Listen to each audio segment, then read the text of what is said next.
So yes, we'll continue with the sympathomimetics and we'll complete with the sympatholytics. We'll complete the ALS over here.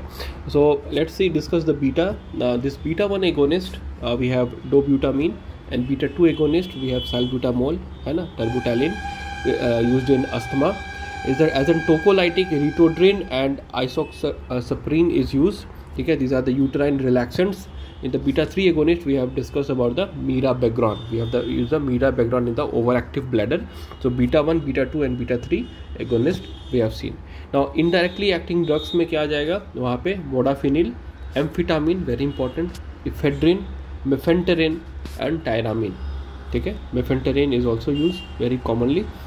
This ephedrine is used from that plant source. Now increase in the norepinephrine या dopamine level, that is the mechanism of action in the sympathomimetics में basically क्या होता है, इसको बढ़ाता है. अब drawbacks क्या होता है कि there is rapid loss of effect, तो इसको हम लोग बोलते हैं tolerance. Tolerance का definition क्या था कि tolerance में basically हम लोग जो इफेक्ट है सेम डोज में अगर ड्रग को दिया जाए तो वो उतना एक्ट नहीं करता है जितना पहले करता था. ठीक है, तो लॉस ऑफ इफेक्ट बहुत जल्दी होता है, दिस अ ड्रॉबैक. तो रैपिड टॉलरेंस अगर होता है तो इसको हम लोग टैकीफाइलैक्सिस कहते हैं. तो the difference between tolerance and टैकीफाइलैक्सिस, the tolerance is slow but rapidly अगर कोई टॉलरेंस डेवलप कर जा रहा है तो दैट इज़ द टैकीफाइलैक्सिस. ठीक है, तो अब यहाँ पे क्या है, मोडाफिनिल और आर मोडाफिनिल जो होता है यहाँ पे आपको याद करना होगा कि 3 जगह यूज़ किया जाता है, मल्टीपल स्क्लेरोसिस में, नार्कोलेप्सी में and daytime sleepiness, that is the narcolepsy. ठीक है, वहाँ पे हम लोग यूज़ करेंगे. और फैट इन द लेरिंग्स अगर होगा तो fat in the yes right, वो ऐसे मतलब होता है स्लीप एपनिया में, मल्टीपल स्क्लेरोसिस में और daytime sleepiness, that is the narcolepsy. ठीक है, जैसे नार्कोलेप्सी वहाँ पे हम लोग यूज़ करेंगे मोडाफिनिल और आर मोडाफिनिल को, बहुत इंपॉर्टेंट है. ठीक है, आगे बढ़ते हैं. टायरामीन अगर फूड में होगा, this is not tyrosine, please note, this is tyramine. Tyramine in the food is present where in the meat, cheese and wine. ठीक है, वो क्या करता है टायरामीन, टायरामीन जो होता है बेसिकली क्या होता है कि जब टायरामीन को फूड में अगर दिया जाए तो वो क्या करता है, अगर माओ इनहिबिटर्स के साथ में अगर हम लोग देंगे तो अल्टीमेटली क्या होगा, वो हाइपरटेंसिव इमरजेंसी को बढ़ाएगा, एक कंडीशन कॉज करेगा जिसको कहते हैं चीज़ रिएक्शन. ठीक है, टायरामीन को अगर फूड में दिया जाए, साथ में माओ इनहिबिटर्स को दिया जाए, इन दोनों का कम्बिनेशन से चीज़ रिएक्शन होता है. बेसिकली चीज़ रिएक्शन क्या होता है, एक तरह का एक हाइपरटेंसिव इमरजेंसी होता है और इसका ड्रग ऑफ चॉइस है फेंटोलामीन. ठीक है, now this is very important. Mephentermine बहुत कॉमनली टर्मिन के रूप में यूज़ किया जाता है इन पेशेंट्स. गायनी वार्ड में आप जाइएगा तो टर्मिन का नाम देखिएगा आप. ठीक है, तो मिफेंटरमीन शॉक ट्रीटमेंट में यूज़ करते हैं, एंटी ओबेसिटी ड्रग में यूज़ करते हैं. और इम्पॉर्टेंट क्या है टर्मिन का कि आप जाओगे तो गायनी डिपार्टमेंट में इसका यूज़ है, राइट, मिफेंटरमीन.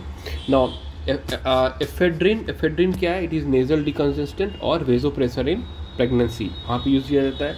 नाउ एम्फीटामिन यहाँ पे क्या जाता है, it is an abuse drug.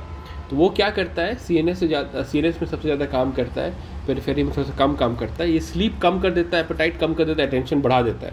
तो बोलोगे कि अरे ये तो स्टूडेंट्स के लिए तो बहुत अच्छा है. ठीक है, बट ये एंटी ओबेसिटी ड्रग के रूप में पहले यूज़ करने का सोच रहा था सब. प्रॉब्लम क्या होता है, it is a very good drug, yes it is a very good drug, but it has an excellent addictive potential और बहुत सारे इसका साइड इफेक्ट्स हैं. बहुत सारे साइड इफेक्ट्स है, हम लोग डिस्कस करेंगे. Amphetamine, yes it is use in the patients with attention deficit disorders, उसमें हम लोग यूज़ करते हैं बिकॉज देखो वो स्लीप को कम करता है, एक्टिव रखता है आदमी को, एपेटाइट कम करता है, अटेंशन बढ़ाता है. बट द प्रॉब्लम दैट इसके साथ क्या प्रॉब्लम है एम्फीटामिन के साथ, it has a very good addiction potential because it class कौन से क्लास से आता है, वो MDMA या मेथाम्फेटामिन के रूप में वो उस क्लास का आता है. बहुत एडिक्टिव पोटेंशियल है, साइकोसिस करवा देता है, इसीलिए बैन किया गया था क्योंकि साइकोसिस करा देता है, लोग को पागल कर देता है एक तरह से. It is cardiotoxic and neurotoxic. सोच रहे हो, कार्डियोटॉक्सिक एंड न्यूरोटॉक्सिक, ऐसा कोई ड्रग में तुम नहीं पढ़ोगे लाइक कार्डियोटॉक्सिक या न्यूरोटॉक्सिक होता है. This is the only drug, that's why नहीं यूज़ किया जाता है. ठीक है, नहीं तो it's a very excellent drug. When we were preparing for MBBS and वो उस समय हमने सुना था कि ऐसा कोई ड्रग होता है जिसको मतलब बैन करने का आदमी मतलब समय सोचा जा रहा था, और बहुत लोग इसको यूज़ भी करते थे, ठीक है। तो बस लोग को पता चला, अवेयरनेस हुआ कि ये इतने सारे प्रॉब्लम्स होते हैं, तो that after like before 15 years ये बहुत अच्छा से यूज़ किया जा रहा था, but it is now band. और यहाँ पे स्पेसिफिक यूज़ किया जाता है कुछ कुछ बीमारियों में, जैसे ADHD में यूज़ करते हैं, ठीक है। तो वहाँ पे क्या सबसे ADHD का ड्रग ऑफ चॉइस क्या है? सबसे पहले तो हम लोग ड्रग देते नहीं है, हम लोग कॉग्निटिव बिहेवियरल थेरेपी देते हैं, साइकेट्री में पढ़िएगा, that is the CBT, cognitive behavioural therapy, counselling करते हैं, ठीक है। उसके बाद ड्रग ऑफ चॉइस में अगर बात किया जाए तो मिथाइल फेनिडेट यूज़ करते हैं, वहाँ पे एक्सोमेथिडीन उसको यूज़ करते हैं, ठीक है। तो ये दो इंपॉर्टेंट है। यहाँ पे आप देखिए ADHD पर टोरेंट सिंड्रोम का मैंने बात किया था, तो वहाँ क्लोनिडीन का मैंने नाम लिया था, ठीक है, और गुआफेसिन का नाम लिया था। तो दीज आर द ड्रग्स जो हम लोग पहले डिस्कस कर चुके हैं। और राइट, तो एम्फीटामिन जो है it is also use in like dope drug के रूप में यूज़ किया जाता है। तो बैंड इन स्पोर्ट्स में जो हम लोग टेस्ट करते थे, एम्फीटामिन अगर किसी में पाया जाता है तो वो स्पोर्ट्स में बैन किया जाता है, ठीक है। और उसमें गोल्डन यूरिन मिलता है। एम्फीटामिन का सिम्टम्स क्या होता है? गोल्डन यूरिन मिलता है, ठीक है। और उसका एंटीडोट क्या होता है? अमोनियम क्लोराइड जो उसको फोर्स डायलिसिस करा के बाहर निकाल देगा, ठीक है। क्लोरप्रोमाजीन जो होता है एंटीसाइकोटिक, तो उसको हम लोग यूज़ करते हैं एज साइकोसिस प्लस हाइपरटेंशन के रूप में। This is what you have to understand. Now sympathomimetics is over, ठीक है, in the previous video and this small video of 7 minutes. Now sympatholytics, let's discuss about sympatholytics, that is alpha blockers and beta blockers, ठीक है। So alpha blockers basically क्या करता है? These are vasodilation करवाता है, priapism करवाएगा, prolonged penile erection करवाएगा, and it is good for diabetic dyslipidemia। मतलब जितने भी अल्फा ब्लॉकर्स होते हैं these are good for diabetic dyslipidemia। तो ट्राइग्लिसराइड का लेवल को कम करेगा, LDL का लेवल को कम करेगा। तो दीज आर तुम्हारा सिम्पैथोलाइटिक्स का अल्फा ब्लॉकर में बेसिकली ये होता है। बीटा ब्लॉकर्स का क्या होता है ना, वो इरेक्टाइल डिसफंक्शन करवा देता है। Beta blockers basically causes the erectile dysfunction. It is also causing the decrease in the RAS system, so increase the hypertension, और वहाँ पे क्या होता है? ब्रेडिकार्डिया कराता है, ठीक है। It is bad for diabetic dyslipidaemia, वो ट्राइग्लिसराइड और लिपिड प्रोफाइल को बढ़ाता है, लिपिड प्रोफाइल को बढ़ाएगा, लिपिड प्रोफाइल को कम करेगा, ठीक है। तो याद रहेगा ये चीज़, वेरी इंपॉर्टेंट। और बीटा सेल पेनक्रियास की बात किया जाए तो वहाँ से इंसुलिन रिलीज होती है, तो अल्फा इनिबिट करता है और बीटा स्टिमुलेट करता है, ठीक है। बस ये चीज़ आप जान के रखिए। अल्फा ब्लॉकर्स में, नॉन सिलेक्टिव अल्फा ब्लॉकर्स में क्या आ जाएंगे? There are two things you have to understand, a non competitive irreversible blocker and competitive reversible blocker. ऐसे करके आपका दो क्लासिफिकेशन है, आपको ये जानना होगा। और यहाँ पे इम्पॉर्टेंट क्या है? फेनॉक्सीबेंजामीन, ठीक है, it is a drug of choice for phaeochromocytoma, drug of choice for phaeochromocytoma. Tolazoline और फेंटोलामीन का मैंने बात किया था अभी। तो tolazoline is the drug of choice for coronary angiography because it prevent the vessel spasm. और फेंटोलामीन में अभी हमने बताया चीज़ रिएक्शन में, क्लोनिडीन विड्रॉल में, इरेक्टाइल डिसफंक्शन में और डायग्नोसिस ऑफ फियोक्रोमोसाइटोमा में फेंटोलामीन का यूज़ करते हैं। It is a viva question. फेंटोलामीन का यूजेस बताइए, पहले नेम बताइए फिर यूजेस बताइए। तो डायग्नोसिस में यूज़ किया गया डायग्नोसिस ऑफ फियोक्रोमोसाइटोमा में फेंटोलामीन, और सिम्टम्स ऑफ फियोक्रोमोसाइटोमा उसको ठीक करने के लिए हम लोग फेनॉक्सीबेंजामीन यूज़ करते हैं। तो पहले हम लोग अल्फा ब्लॉकर यूज़ करते हैं, फिर बाद में बीटा ब्लॉकर ऐड कर देते हैं in the treatment of pheochromocytoma, ठीक है। तो अल्फा ब्लॉकर बेसिकली क्या करेगा? दीज आर द वेजोकंस्ट्रिक्टर्स, ठीक है। तो वहाँ we will discuss more, forget about this now. Alpha 2 blockers जो है इडोक्साजान, ठीक है, योहिम्बिन का काम क्या है? योहिम्बिन पहले it is not approve yet but it is an aphrodisiac. Aphrodisiac मतलब क्या होता है? वो लिबिडो बढ़ाएगा और सेक्सुअल डिज़ायर बढ़ाएगा, प्लांट प्रोडक्ट्स में प्रायपिज्म कॉज करेगा। तो दिस इज़ द योहिम्बिन, ठीक है। अल्फा 1 ब्लॉकर्स का बात किया जाए तो आईवी के रूप में इंडोप्रामिन यूज़ करते हैं, यूरापिडिल यूज़ करते हैं, यूरापिडिल, ठीक है। It is use in the hypertensive emergency, ठीक है। और ओरल के रूप में क्या है? ओरल में आपका alpha 1A plus alpha 1B acting, right. तो अल्फा 1A में क्या क्या आ जाएगा? सिलोडोसिन और tamsulosin. This is alpha 1A specific blockers, ठीक है। But alpha 1A plus alpha 1B blockers में BPH प्लस हाइपरटेंशन में हम लोग यूज़ करते हैं prazosin, all the zosins, prazosin, terazosin, alfuzosin, doxazosin. तो these are the alpha 1A plus alpha 1B blockers use in the BPH plus hypertension, ठीक है। तो यहाँ पे यही है कि ओनली BPH रहेगा तो आपको tamsulosin is the drug of choice, but BPH पर हाइपरटेंशन रहेगा तो prazosin is the drug of choice. Prazosin as a molecule को अगर डिस्कस किया जाए तो यूज़ करते हैं हम लोग ड्रग ऑफ चॉइस में, यहाँ पे एज अ BPH और हाइपरटेंशन में। स्कॉर्पियन बाइट स्टिंग में यूज़ करते हैं, it is good for diabetic dyslipidaemia, ये तो हम लोग डिस्कस किए ही थे। साइड इफेक्ट में क्या आता है, is the first dose effect is the postural hypotension, very important seen with starting of the prazosin. तो उसमें क्या करना होता है कि प्राजोसिन को हमेशा लो डोज से स्टार्ट करना होता है और बेड टाइम में देना होता है। These are the two things which we can do with the alpha 1 blockers, ठीक है। तो यहाँ पे इसका साइड इफेक्ट होता है तो लो डोज में 0.5 मिलीग्राम में रात में देंगे, फिर उसको 4 मिलीग्राम तक बढ़ा सकते हैं, धीरे धीरे डोज को बढ़ाते हैं। तो what are the drugs which are showing the first dose effect, या फिर पोस्चुरल हाइपोटेंशन में किस किस ड्रग में देखा जाता है, फिर से देखो नाम क्लोनिडीन का आता है, कैप्टोप्रिल का आता है और प्राजोसिन का आता है। तो प्राजोसिन, क्लोनिडीन, कैप्टोप्रिल, इसमें फर्स्ट डोज इफेक्ट देखा जाता है। Scorpion sting, this is an MCQ question of NEET, और वहाँ पे क्या है, वेनम जो है वो आर्टियल कंस्ट्रिक्शन करवाता है, हाइपरटेंशन करवाएगा, पल्मोनरी इडीमा करवाएगा, तो prazosin is the drug of choice. और जो पेन और मसल स्पाज्म होता है तो उसमें मिडाजोलम या कोई एनसेड हम लोग देते हैं, ठीक है। तो इंपॉर्टेंट चीज़ क्या है कि एंटी वेनम देंगे, प्राजोसिन देंगे, मिडाजोलम या एनसेड हम लोग ड्रग ऑफ चॉइस में देते हैं as a drug of choice. BPH patient में क्या हो जाएगा, बिनाइन प्रोस्टेटिक हाइपरप्लेशिया, तो उसमें प्रोस्टेट का साइज डिक्रीज करने के लिए हम लोग 5 अल्फा रिडक्टेज देते हैं, दैट इज फिनेस्टेराइड, ब्यूडास्टेराइड, ये सब देते हैं। सर्जरी में टर्प यूज़ करते हैं, टर्प सर्जरी यूज़ करते हैं। और ओपन IUS कौन करता है, दैट इज टैम्सुलोसिन। अगर हाइपरटेंशन प्रेजेंट है तो प्राजोसिन, ठीक है, that is the prazosin.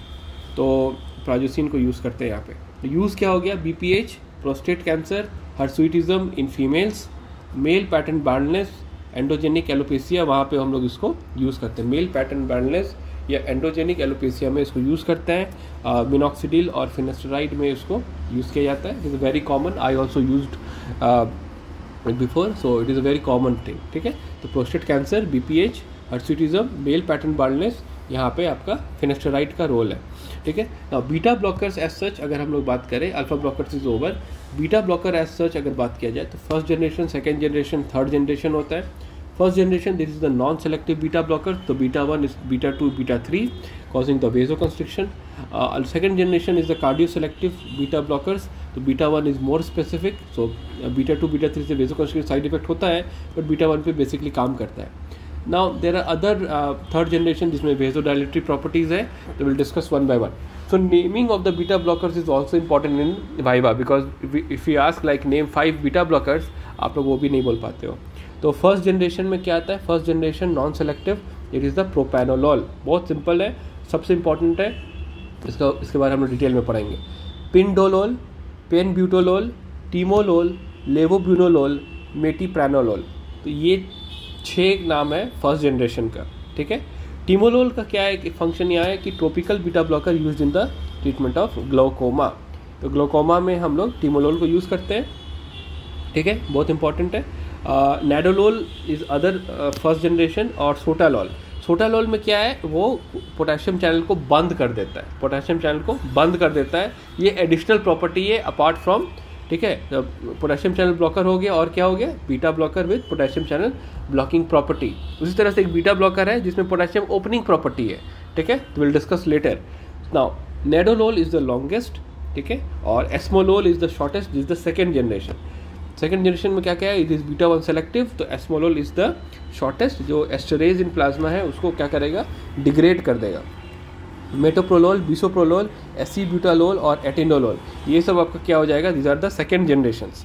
Third generation में क्या है, विद एडिशनल वेजोडाइलेटरी एक्शन क्या क्या हो जाएगा, उसमें वेजोडाइलेटरी एक्शन होने के साथ साथ नाइट्रिक ऑक्साइड प्रोडक्शन भी करवाता है, दैट इज नेविवोलोल, सेलिप्रोलोल, पुपिंडोलोल, निप्राडिलोल, कार्टियोलोल, ठीक है। तो these are the drugs which are acting on the nitric oxide production भी करवाता है ना, ये बहुत इंपॉर्टेंट है।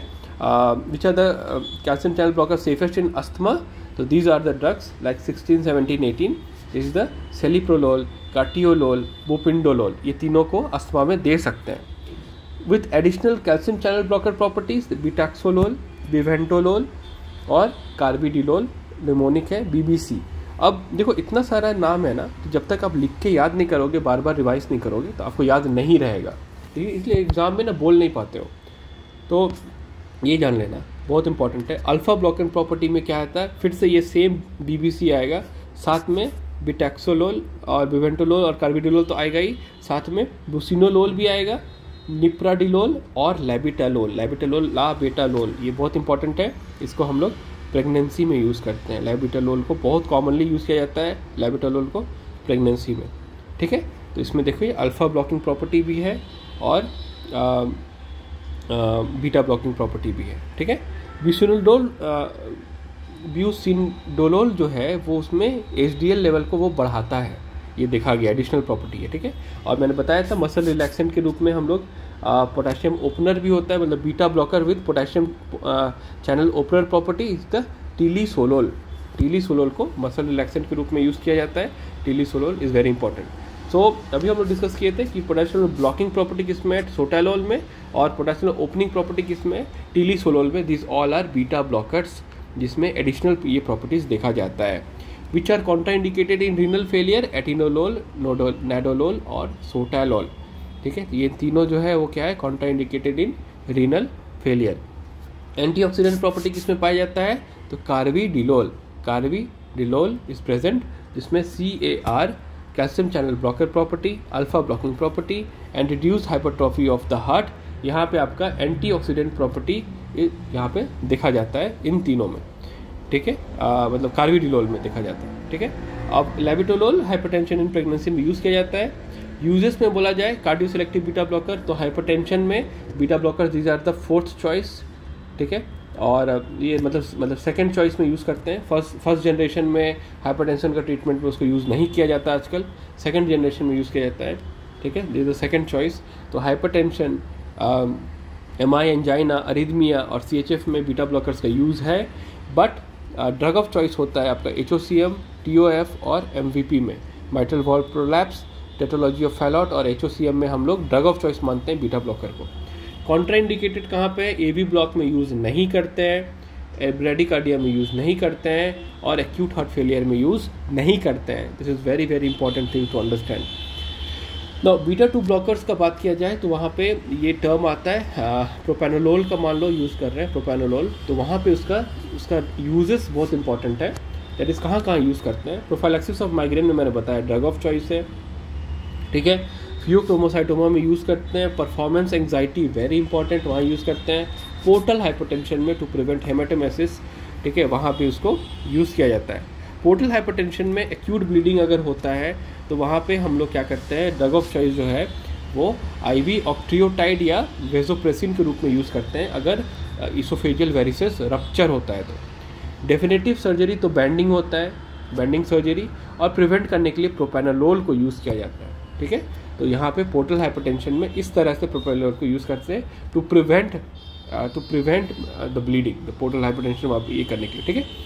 इंपॉर्टेंट क्या है यहाँ पे, अब मैंने बताया यहाँ पे जो निमोनिक था 4P एंड हीट, तो 4P में ये सब 4P आ जाएगा, pheochromocytoma, prophylaxis of migraine, performance anxiety and portal hypertension. और हीट में क्या आ जाएगा, हीट में हेमेंजियोमा आ जाएगा, तो वहाँ पे drug of choice is timolol. Essential tremor में जो ओल्ड एज में होता है एसेंशियल ट्रेमर, तो this are most common movement disorder, ठीक है। यहाँ पे वो पार्किंसन में नहीं होता है, पार्किंसन में रेस्टिंग ट्रेमर नहीं होता है, वहाँ पे पिल रोलिंग ट्रेमर होता है, पिल रोलिंग मूवमेंट होता है ना पार्किंसन में। तो essential tremor is old age में होता है और वहाँ पे हम लोग बीटा ब्लॉकर को यूज़ करते हैं। एंग्जाइटी या कैथेसिया होगा, वहाँ पे बीटा ब्लॉकर को यूज़ करते हैं। और मोस्ट कॉमन तुम लोग पढ़ोगे थायराइड स्टॉर्म में, वो क्या होता है, वहाँ पे प्रोपेनोलोल का यूज़ है, प्रोपाइलथायोरेसिल का यूज़ है। थायराइड स्टॉर्म में हम लोग यूज़ करते हैं एज अ मतलब इंपॉर्टेंट ड्रग प्रोपेनोलोल, ठीक है। तो ये सर्जरी में आप लोग पढ़ोगे थायराइड स्टॉर्म के बारे में। Side effect of beta blocker में क्या आ जाएगा, ब्रेडिकार्डिया, AV ब्लॉक, मतलब वो सब बहुत कॉमन है। तो यहाँ पे बीटा ब्लॉकर कॉन्ट्राइंडिकेटेड होता है। बट यहाँ पे क्या है कि अस्थमा, COPD और वेजोकंस्ट्रिक्शन करवाता है, तो नॉन सेलेक्टिव और contraindicated, but beta 1 specific can be given, ठीक है। वेजोकंस्ट्रिक्शन एज सच, वहाँ पे रेनॉल्ड्स डिजीज या वेजोस्पैस्टिक एंजाइना होगा, तो वहाँ नॉन सेलेक्टिव को कॉन्ट्राइंडिकेटेड किया जाता है, बीटा 1 को आप दे सकते हो, बीटा 1 ब्लॉकर्स को। स्पेशल प्रॉपर्टी क्या होता है, इंट्रिंसिक सिम्पैथोमिमेटिक एक्टिविटी पाया जाता है, तो पार्शियल एगोनिस्ट के रूप में काम करता है। तो यहाँ पे देयर आर फ्यू ड्रग्स जो इसका नाम आपको याद करना होगा कि beta blocker with partial agonist activity क्या क्या होगा, तो this is these drugs, pindolol, acebutolol, ठीक है, एल्प्रिनोलोल, ऑक्सप्रिनोलोल, सेलिप्रोलोल, ब्यूसिंडोलोल, ठीक है। तो यहाँ पे पार्शियल एगोनिस्ट प्रॉपर्टी भी होता है।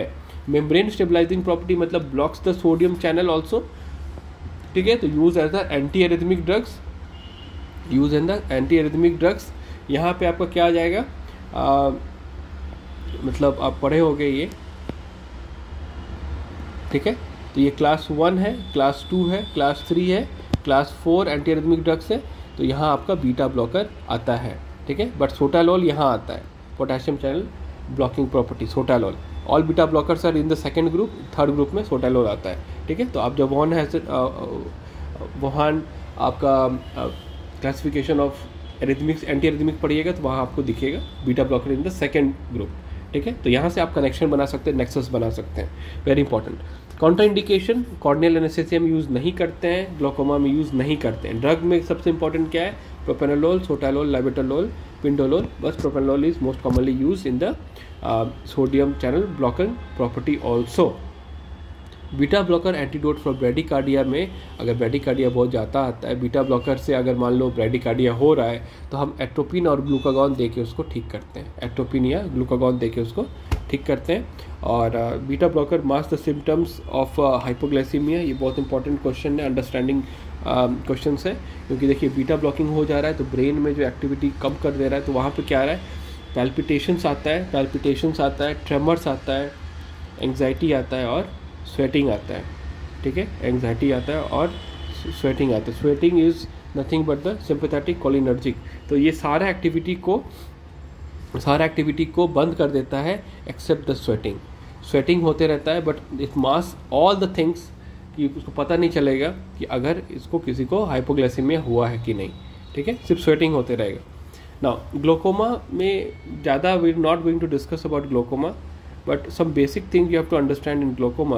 Let's see, yes, this is the last topic, glaucoma.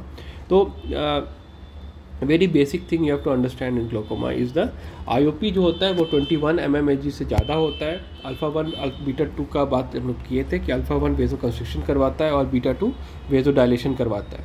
Now glaucoma में IOP बढ़ जाता है, ठीक है। तो अगर UV आउटफ्लो अगर मान लो ज़्यादा हो जाएगा तो हम लोग बोलेंगे कि PGF2 प्रोस्टाग्लैंडिन F2 अल्फ़ा का एक्शन वहाँ देखा जा रहा है, और अगर अल्फ़ा मतलब इवन अगर प्रोडक्शन ज़्यादा रहेगा, दैट कार्बोनिक एनहाइड्रेस का एक्टिविटी ज़्यादा रहेगा। तो what are the drugs which are known as the ocular hypotensive, तो वहाँ पे हम लोग सबसे इंपॉर्टेंट है PGF2 अल्फ़ा एगोनिस्ट का यूज़ करेंगे। दीज आर द प्रोस्ट, इसका मैकेनिज्म क्या रहेगा, it increases the UV outflow, और these are used as topical eye drop except the acetazolamide जिसको IV के रूप में यूज़ किया जाता है, ठीक है। और बहुत सारे प्रोस्ट होते हैं जैसे लेटानोप्रोस्ट, बीमेटोप्रोस्ट, ट्रेवोप्रोस्ट और टैप्लोप्रोस्ट, ठीक है। तो latanoprost is the drug of choice for glaucoma, open angle और एक्यूट एंगल दोनों में यूज़ करते हैं, ठीक है। साइड इफेक्ट क्या है, sandy eyes is present, uveitis हो सकता है, सिस्टॉइड मैकुलर इडीमा हो सकता है, हेयर ग्रोथ इज प्रेजेंट, हेरेटोक्रोमिया आयराइडिस प्रेजेंट हो सकता है। तो these are the side effect जब हम लोग PGF2 एगोनिस्ट को यूज़ करते हैं। हाइपर ट्राइकोसिस, बहुत सारे आई लैशेस मतलब बड़ा हो जाना, ठीक है, इस तरह से बहुत इंपॉर्टेंट है। बीटा ब्लॉकर के रूप में अगर हम लोग क्या क्या यूज़ करते हैं, तो यहाँ पे हम लोग टिमोलोल यूज़ करते हैं, बिटाक्सोलोल यूज़ करते हैं अस्थमा पेशेंट, COPD पेशेंट में, कार्टियोलोल, मेटिप्रेनोल, ठीक है, ये सब को हम लोग यूज़ करते हैं। तो साइड इफ़ेक्ट में तो वही है, बेसिकली आपको जानना होगा कि एलर्जिक ये कॉज कर सकता है, एलर्जिक ब्लेफेरोकंजंक्टिवाइटिस, ब्लेफेरोस्पाज्म कर सकता है, कॉर्नियल हाइपोथेसिया कर सकता है, या मतलब या बेसिक्स, ठीक है। उतना आपको याद नहीं रखना है, कुछ याद रखना है, ठीक है। ग्लोकोमा में और एक ड्रग है मायोटिक्स, ठीक है। तो लाइक पायोलोकार्पिन का यूज़ करते हैं, फाइसोस्टिगमिन, इकोथायोफेट वहाँ पे यूज़ करते हैं, ठीक है। साइड इफ़ेक्ट में तो मियोसिस होगा, क्राइंग होगा, बहुत लैक्रिमेशन होने वाला है, ठीक है, सिलेरी स्पाज्म होगा, पेन करेगा, इसलिए कैटरैक्ट कॉज कर सकता है। अल्फ़ा एगोनिस्ट वहाँ पे यूज़ किया जाता है बेसिकली, डिपीवेफ्रिन, एपिनेफ्रिन भी यूज़ किया जाता है, एप्राक्लोनिडीन यूज़ कर सकते हैं, बेमोडिन यूज़ करते हैं, ठीक है। तो these are the things you will have to understand. Carbonic anhydrase inhibitors में डिक्रीज प्रोडक्शन के रूप में एक्वस प्रोडक्शन में हम लोग एसिटाजोलामाइड को आईवी यूज़ करते बोले थे अभी, ब्रिंजोलामाइड और डोरजोलामाइड को टॉपिकल के रूप में यूज़ करते हैं। It is a drug of choice for acute congestive glaucoma, ये इंपॉर्टेंट है, ठीक है। तो हम लोग एसिटाजोलामाइड या मैनिटॉल को आईवी दे सकते हैं, ठीक है। और साइड इफ़ेक्ट के रूप में तो अगर किसमें सल्फर ड्रग है तो सल्फर ड्रग एलर्जी होगा, वो दिखेगा।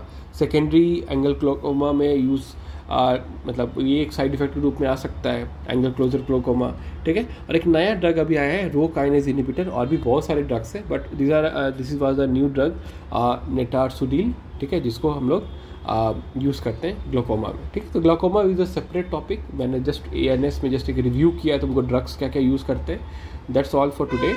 ANS is complete. Now we'll go to CVS diuretics or we'll go for the CNS. Okay, तब तक bye.